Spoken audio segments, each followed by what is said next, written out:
Magandang araw po, welcome po sa aking channel, Love9 TV. Patalasasan po, meron po ba kayong mga properties na napapabayaan or non-performing assets? Plano nyo ibenta, pero wala kayong oras sa pagbenta nito. Kung ito'y pagkakatiwala nyo po sa amin, tawag lang po kayo sa aking numero, usap po tayo, gawin ko po ng video for free. Yes, libre po, wala po kayong babayaran. Tutulungan pa namin kayong mabenta ang inyong property. Kami na po bahala sa marketing, sa boosting or paid ads, even sa tripping, hindi na po kayo mapapagod sa pag-entertain ng mga buyers. Kami na po bahala sa lahat. Tawag lang po kayo. Nandito po tayo ngayon sa Sampaloc, Manila kung saan meron po tayong bagong video presentation. Isang 6-story building or condo type building rather na may lot area na 105 square meters. Ito po yung may floor area na 600 square meters. Sa documents naman po, ito'y titulado, buhay po ang may-ari, kaya wala kayong maging problema sa documentation or sa transfer ng title. Income generating po itong property, kaya napakagandang investment ito. Samahan niyo po ako, pasok po tayo. Nandito po tayo sa covered car garage at dito po sa lower ground, meron pong residential unit. Nandito na tayo sa salas or living room. Ito pong sliding window glass, may security grill na. Dito naman po yung dining at kitchen. Naka-tile flooring na rin po. Then na-maximize po nila yung space. May service area po dito. May steel sink, tiled countertop at meron pong wall-mounted cabinet.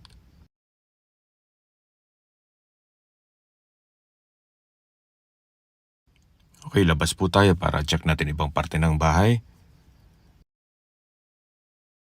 Dito naman po naka-tiled countertop. Meron din pong kitchen cabinets and drawers or storage ng kitchen utensils. May mga pin lamps dito po sa ilalim ng wall-mounted cabinets. Meron pong stainless sink. Dito po sa side, ganun din po. May mga maliit na storage or drawers and cabinets. Ito naman po yung hallway papunta sa mga bedrooms. Then, dito po may access door papunta sa garahe. At ito naman po yung toilet and bath. Maayos naman po ang toilet fixtures. Naka-tile bathroom wall. At meron din po itong shower. Mula po dito sa toilet and bath, ito po yung first bedroom. Kung saan malaki naman po ang espasyo. Okay naman po ang pintura ng ceiling at wall. May pin lamps na rin. Naka-tiled flooring. At meron po itong sariling toilet and bath. Maayos naman po ang toilet fixtures. May bathroom sink. Toilet bowl. May shower enclosure.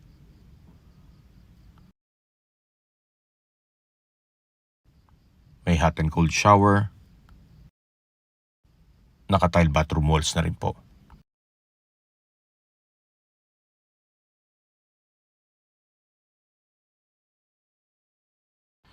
Meron pong from floor to ceiling na wardrobe at drawer. Yan po, maayos na maayos pa. Hindi nyo kailangan magpagawa. Ready for occupancy na po ito. Then, ito naman po yung second bedroom. Sakto lang po ang espasyo. Hindi naman siya sobrang laki o sobrang liit. Okay naman po ang pintura ng ceiling at wall. At ito naman po yung third bedroom. Tungkol naman po sa mga gamit, hindi ko lang masabi kung kasama yan. Meron na rin pong built-in cabinet. At sa pintura naman po, hindi naman faded, maayos pa. Mula po dito sa third bedroom, ito naman po yung fire exit. At ginawa na ring service area. Yan po yung ladder. Open po yan. Hanggang 6th floor. Mula po dito sa fire exit, ito po yung hallway.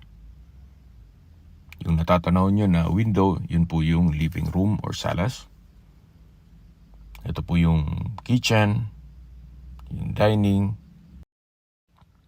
Ito na po ulit yung garahe. nakakasya isang SUV. Then ito naman po yung stairs papunta sa mga condo unit. Naka-stainless handrail and railing. Itong stairs, then concrete staircase. For every floor, meron pong dalawang 3-bedroom unit. Sa ngayon po, hindi natin mapapasok tong dito sa second floor gawa ng meron pong tenant. Occupied po yan. So, ang rental po dito is mga 12 to 15,000 a month. Then, dito na po tayo sa third floor. Ganun din po, occupied po yan. Kaya, meron pong available na unit dun sa taas kung saan yun ang may present ko sa inyo. Identical naman po yan lahat. Kung ano yung disenyo nung dito sa second, third, and fourth floor, ganun din po. So, nandito na po tayo sa fourth floor. Occupied din po yan. Same unit. 3 bedrooms and 1 toilet and bath. Nandito na po tayo sa fifth floor kung saan dito po ma-check na natin ang mga bedroom. Dito po available pa. Ito pong main door ay solid wood. Then pagpasok nyo po, yan na po, napakaganda po ng floor plan. Ito po yung salas. Then yun po yung kitchen. Naka-tile flooring na rin po. Maayos naman ang pintura ng ceiling at wall. At dito naman po yung 3 bedroom. Kaya kung big family po or gawin yung dorm, pwede po ito. Ito po yung first bedroom. May sariling window. Meron na rin pong built-in cabinet. Naka-tile flooring. Then ito naman po yung second bedroom. Ganun din po, maayos po ang pintura ng ceiling at wall. May maliit na window. May wardrobe, naka-tile flooring. At dito naman po yung third bedroom. Ganun din po, naka-tile flooring. May wardrobe. Okay pa pintura ng ceiling at wall. May sariling window. At meron pong natural ventilation. Ito po yung fire exit. Yan po yung ladder na kaninang pinakita ko sa inyo. At meron na rin pong security grill. Labas po tayo para ma-check natin ibang parte ng unit. Mula po naman dito sa third bedroom, ito naman po yung laundry area or service area. Yan po yung kitchen, naka-tile countertop. May malit na stainless sink, may wall-mounted cabinet, at kitchen cabinet. Ito naman po yung toilet and bath. Maayos naman ang toilet fixtures, naka-tile bathroom wall, at merong bathroom window. Labas po tayo para check natin dito sa kabilang unit. Ganun din po, magkasinlaki lang to. Then, ito po yung salas or living room. Nasa dulo po yung kitchen. Then, ito po yung first bedroom. Naka-tile flooring, may sariling window, may built-in cabinet. Then, dito naman po yung second bedroom. Ito pong second bedroom, naka-tile flooring, okay naman ang pintura ng ceiling at wall. At meron din po itong wardrobe. Then, dito po yung third bedroom. Ito pong third bedroom mas malaki ng konti. Meron po siyang malaking windows at meron na rin po itong wardrobe. Mula po dito, ito po yung kitchen, naka-tile kitchen countertop, may wall-mounted cabinets, kitchen cabinets, at laundry area or service area. Ito naman po yung toilet and bath, maayos naman ang toilet fixtures, naka-tile bathroom walls, at dito naman po may sliding window na may security grill at matatanaw nyo naman ang mga kapitbahay.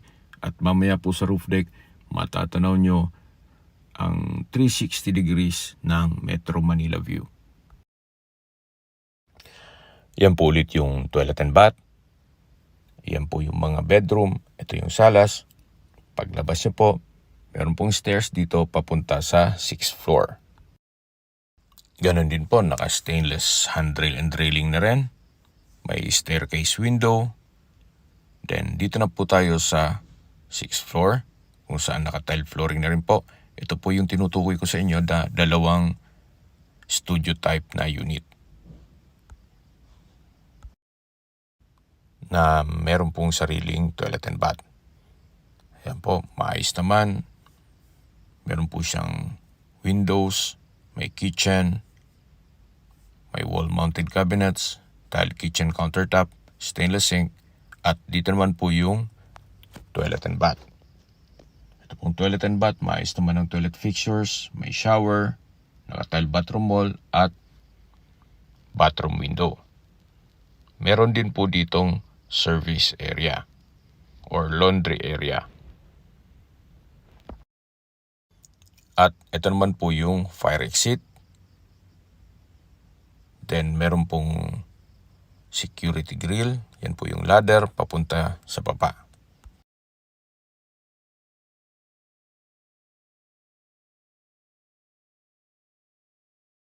Lipot po tayo dito sa kabilang unit kung saan ito'y studio type din po. Naka-solid wood door. Yan po. Naka-tile flooring, okay naman pintura ng ceiling at wall. May malaking window. May cabinet.